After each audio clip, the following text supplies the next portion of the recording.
Hey, what's up? Welcome back to Porch Poppin with Verite News. I'm DC Paul. And I'm EJ Johnston. In case you missed them, here are a few headlines you should know. The Danker Performance Elastomer plant, which produces chloroprene, a chemical used to make synthetic rubber, has been operating since 1969 in Reserve, Louisiana.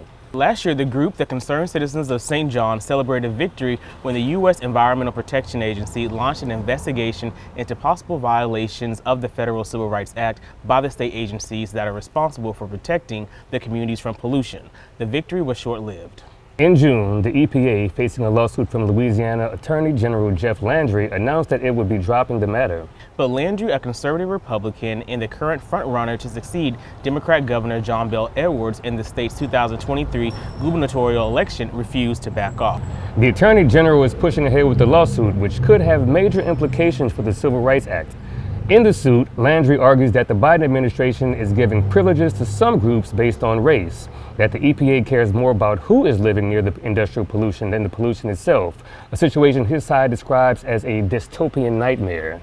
But to Taylor, a dystopian nightmare might better describe the past several decades for the black residents of Cancer Alley. Landry's lawsuit could forever change how federal agencies deal with civil rights issues. And a game changer is on the way. As of Tuesday, Louisiana became one of only 2 states that mandates private insurance coverage for doula services as part of maternal health care. You might ask what a doula service is. A doula is a non-medical, physical, emotional, mental, and spiritual support person that provides education advocacy to families who are in the preconception all the way to postpartum.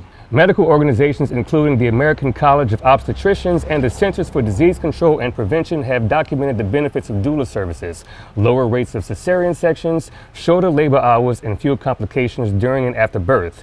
And while advocates and representatives believe this bill will improve the health of pregnant people and infants, they also see it as a baby step in the context of maternal health crisis. In This Week in History, July 31st, 1874, Patrick F. Healy was inaugurated as the president of Georgetown University in Washington, D.C. Healy was the first black person to become president of a predominantly white university, and his influence became so profound that many refer to him as the institution's second founder.